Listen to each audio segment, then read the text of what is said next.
9:38 nosotros vamos a recibir a nuestro primer invitado del día de hoy. Tengo para después para preguntar, porque no tiene nada que ver con su actividad de la cual ejerce y por la cual también vamos a estar charlando con él. Es licenciado en Museología y Repositorios Culturales y Naturales. Estuvo durante 6 meses en Gales para dirigir la restauración de la antigua capilla en Engedi. Espero decirla bien, porque ahí en el galés no se me va a complicar. Pero esa es la capilla donde Lewis Jones y sus compañeros de alguna manera se atrevieron a soñar con una comunidad galesa lejos de las costas británicas. Así que vamos a desempolvar un poco todo y nos vamos a meter en la historia a medida que viajamos junto a Sebastián Pérez Parry, que está en línea también. ¿Cómo anda, Seba? ¿Todo bien? Buen día.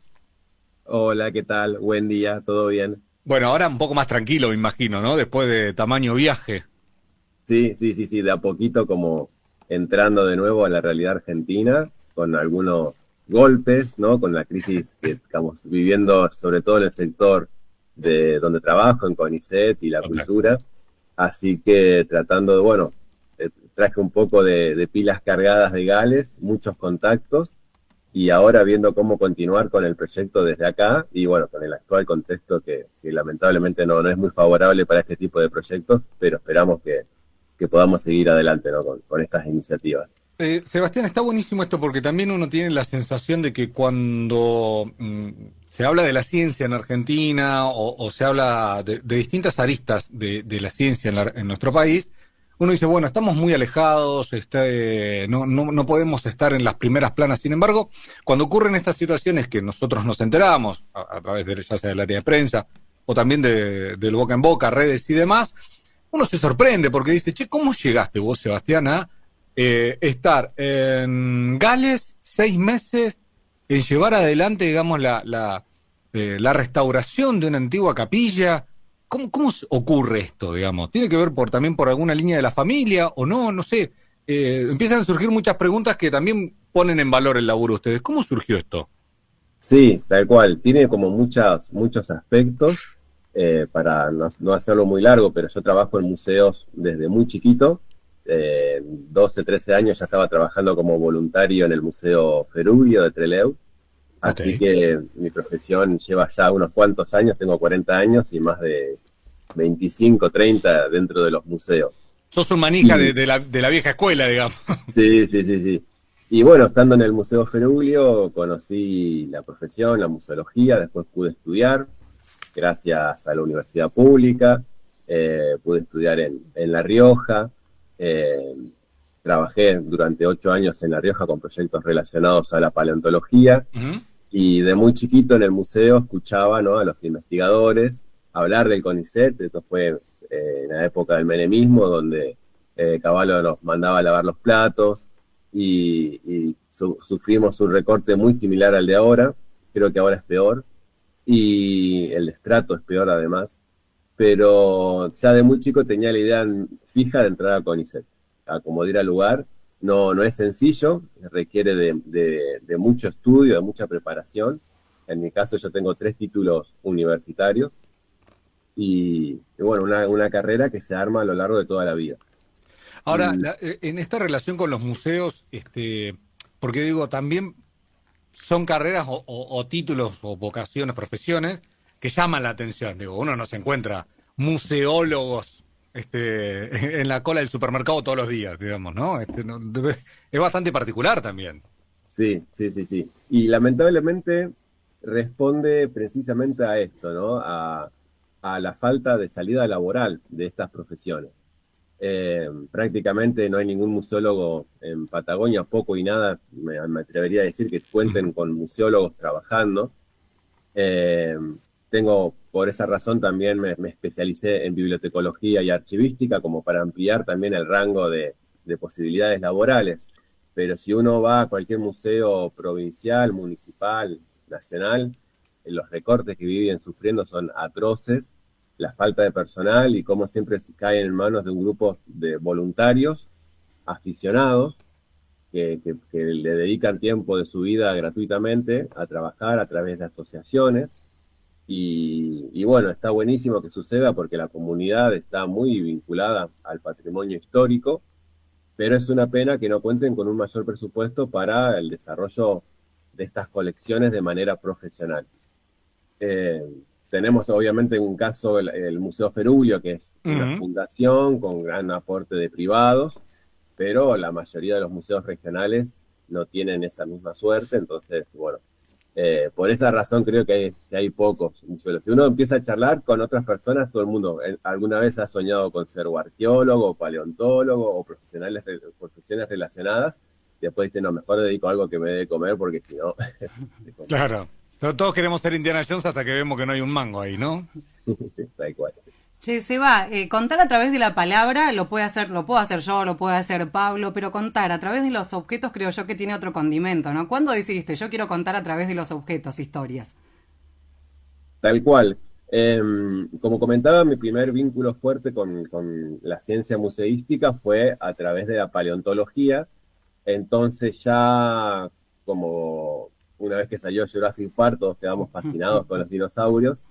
Y mi primer trabajo de contar a través de los huesos fue a través del paleoarte. Es una disciplina que empieza a ponerle piel y músculos y colores y plumas a los dinosaurios, y ahí empieza a contarse, ¿no?, de esto, de que no eran piedras, sino que habían sido animales vivos, que vivían en un ecosistema, respiraban, cazaban, vivían al aire libre y se desarrollaban, ¿no? Y el paleoarte es una herramienta fantástica. Yo siempre estoy trabajando ahí como en los límites de las profesiones, buscando precisamente esto, no hacer una bajada como antiguamente se decía en comunicación, bajar la ciencia a la comunidad, es un concepto comunicacional sumamente erróneo, pero sí transmitir estas experiencias y lo que se hace dentro de los museos a la comunidad. Y luego, cuando ingresé al CONICET, pero en un instituto de ciencias sociales como en el que estoy ahora, después de esta experiencia de largos años en paleontología, el desafío era el mismo, quizás más sencillo todavía, ¿no? Porque uno ingresa a un museo y ve la máquina de coser Singer y todo el mundo dice, mi abuela tenía una en mi casa, y ya se acuerda de la abuela, y son disparadores natos los objetos. Hablan por sí solos a veces.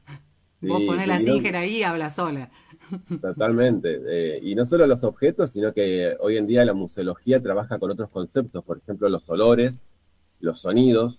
Tengo una colega que hace musicoterapia y que trabaja precisamente con desarrollar lo que llama mapas sonoros de las ciudades y de las épocas, ¿no? Por ejemplo, si uno escucha 2 o 3 canciones de la década del 80, uno automáticamente lo rememora a sus vivencias personales.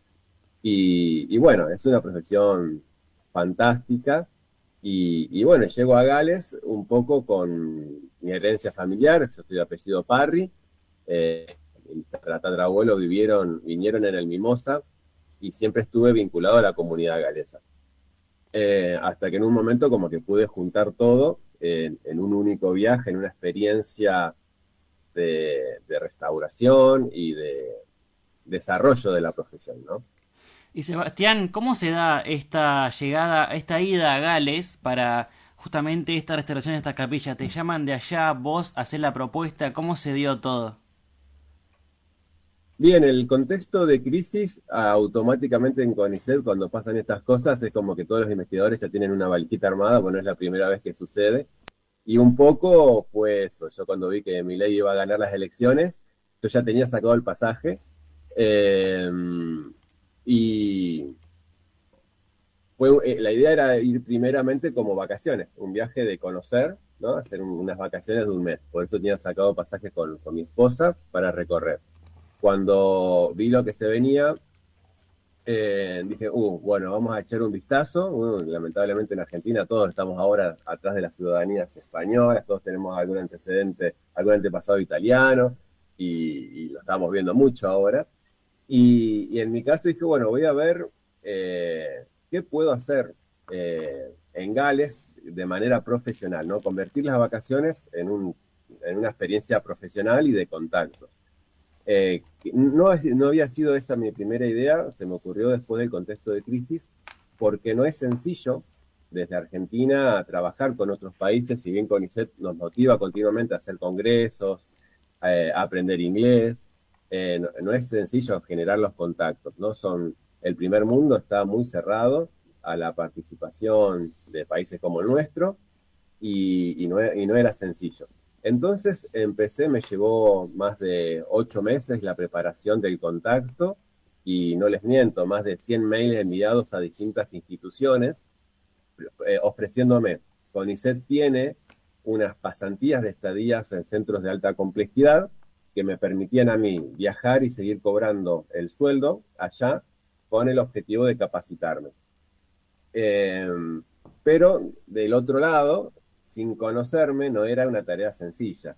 Claro. Y bueno, ha sucedido en la crisis de 2001, donde todas las instituciones, en España sobre todo, cuando hubo una gran emigración de argentinos, por culpa de la crisis, muchos de estos lugares quedan colapsados.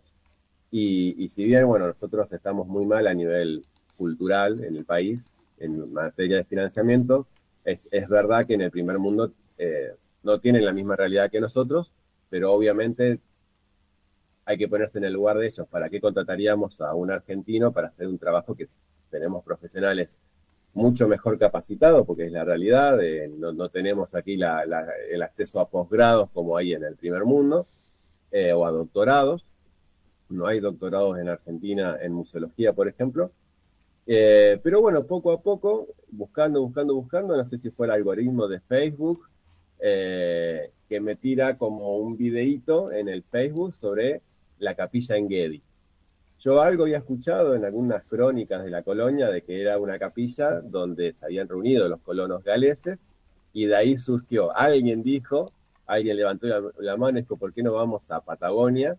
Cuando en Gales sucedía esto mismo, ¿no? Crisis, persecución política, ideológica, religiosa, y un grupo de colonos decidió, unas 150 personas decidieron escapar de esa realidad, preservar sus tradiciones, y así es como surge no solo el viaje del Mimosa, sino creo que el desarrollo de toda la provincia del Chubut. Y ahora estamos en el 160 aniversario de la llegada de los colonos galeses, y bueno, creo que es un buen año para poner en valor estas crónicas, ¿no? Ahora, lo loco de toda esta experiencia, Sebastián, también es que uno imaginaría a veces, digamos, que todo esto surge también, como puede ser la capilla, en las capitales de los países. Sin embargo, Caernarfon está al noroeste, pero bastante alejado de lo que es Cardiff. Entonces uno, digamos, se queda ahí con la idea de decir, che, ¿cómo es esto? Digamos, el principal puerto no salieron de ahí, salieron desde otro lado, la gesta se hizo, también debe tener un valor para vos que, como decís, con tu apellido Parry, encontrar también parte de la historia ahí también, ¿no? Digamos, historia viva. Exactamente. Aproveché el viaje de los 6 meses para armar mi árbol genealógico. Ya trabajaba hace mucho desde acá, pero allá fue mucho más sencillo. No fue económico, una gran diferencia también. El primer mundo tiene sus bemoles en el hecho de que allá te cobran el acceso a la biblioteca, el acceso a los archivos. Pude conocer a parientes, a primos lejanos a través de un análisis de ADN que me pude hacer, y conocer los Parry. Acá hoy en día en la Patagonia ya es un apellido bastante raro, no hay tantos Parry como si hay Williams o Jones o Davis, pero en el norte de Gales, en Carnarvon, esta familia surge en la isla de Anglesey, y de allí es originario el apellido. Y esto que mencionás vos es tal cual. Uno hasta que no viaja no se da cuenta de la magnitud de las distancias, de los lugares, pero algo que sucede en Gales fue cuando las invasiones inglesas al país de Gales,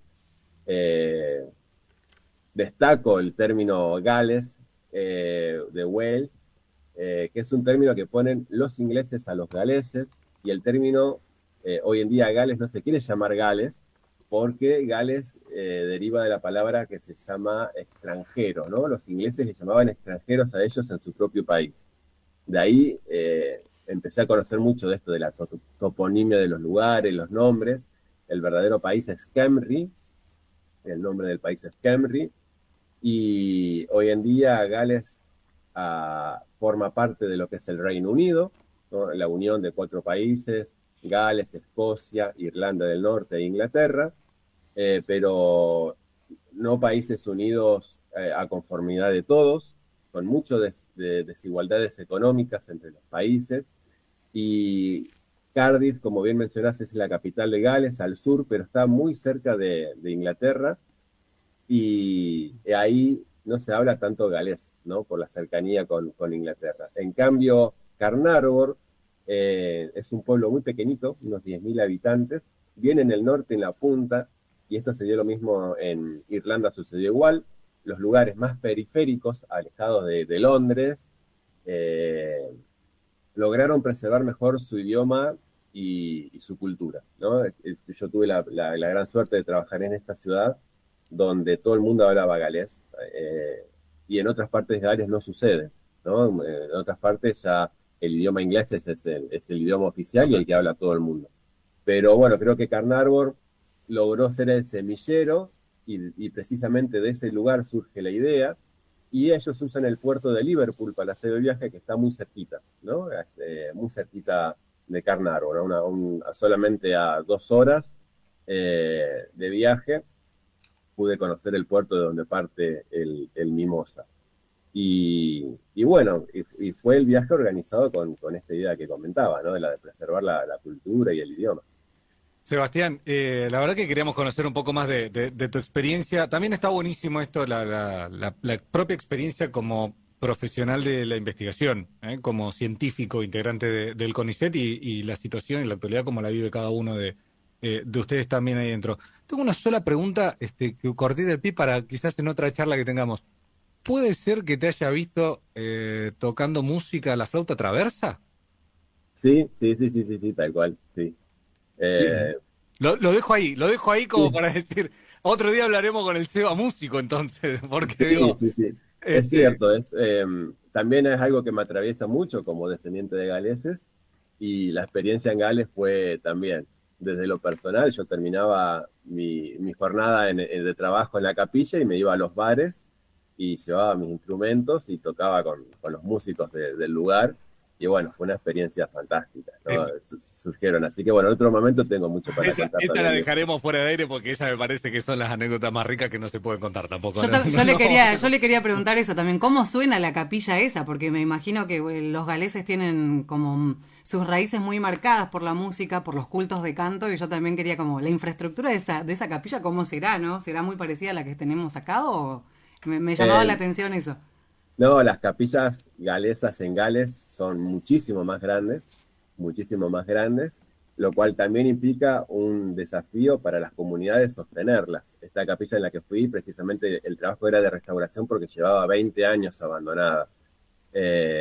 Las comunidades ya no pueden hacerse cargo y lamentablemente muchas capillas se convierten o en bares, o en gimnasios, o en hostels. Muchas están siendo subastadas porque ya no hay la misma cantidad de creyentes, y estas precisamente son, la religión galesa se caracteriza por ser independiente, es decir, que no hay como en la Iglesia Católica toda esta espalda que sostiene, ¿no?, a las iglesias católicas. En cambio, al ser independientes, son sostenidas por sus comunidades, y en algún momento las comunidades se rompen, se fraccionan, los intereses cambian, los jóvenes emigran a las grandes ciudades, y ahí, bueno, las capillas quedan un poco en estado de abandono. Pero especialmente esta era muy grande, con una acústica espectacular, y bueno, una de las estrategias era precisamente poner música clásica bien fuerte para que los vecinos se acercaran a ver qué estaba pasando, y muchos de esa manera pudimos conocer a muchos vecinos y nos dieron una mano enorme en el trabajo. Esa creo que es una particularidad también bien argentina, buscarle la vuelta como para seguir sumando. Sebastián, mil gracias por esto. Seguramente vamos a seguir charlando. Ahora nos abriste 75 ventanas más que queremos explorar. Así que vamos a comprometernos para contactarnos en lo que resta del año para seguir charlando. Bueno, por supuesto, disponible. Muchas gracias por el espacio. Un abrazo grande. Sebastián Pérez Parry es licenciado en Museología, Repósitos Culturales y Naturales. Bueno, estuvo en Gales durante 6 meses dirigiendo esta restauración de una capilla, en realidad de la historia también nuestra, digamos, de nuestra zona, ¿no? Debe ser uno de los viajes más lindos por ahí poder pisar Gales, aún uno sin, en el caso de él, bueno, obviamente con descendiente también de galeses, pero en el caso de uno que no lo es, también de poder recorrer parte de la historia de nuestros pagos cuando uno puede tener la posibilidad de viajar. 9:58 en la República Argentina. Dale.